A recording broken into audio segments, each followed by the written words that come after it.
Wanamemba wa jamii yangu wanafanya kazi kwenye wanachimba migodi na mikono. Nataka usalama wao. Nashutumu kazi za kinyume ya sheria na udanganifu na magendo ninayoona pembeni ya migodi. Hapana uchimbaji wa madini unaofanywa na wanajeshi, polisi na huduma za serikali.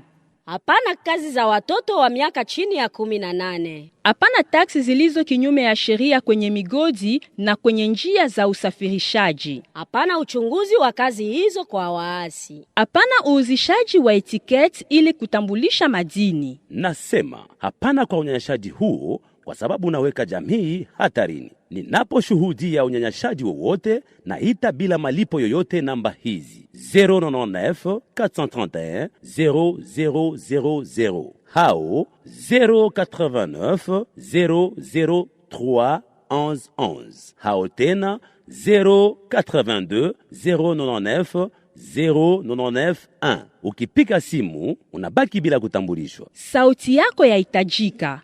Pamoja nanyi tunaweza komesha unyanyashaji kwenye migodi ya kuchimba na mikono. 099 431 0000 au 089 003 1111 au tena 082 099 0991. Namba hizo kwa kukinga jamii yako. Ujumbe wa Pact, Save Act Min na washirika wao.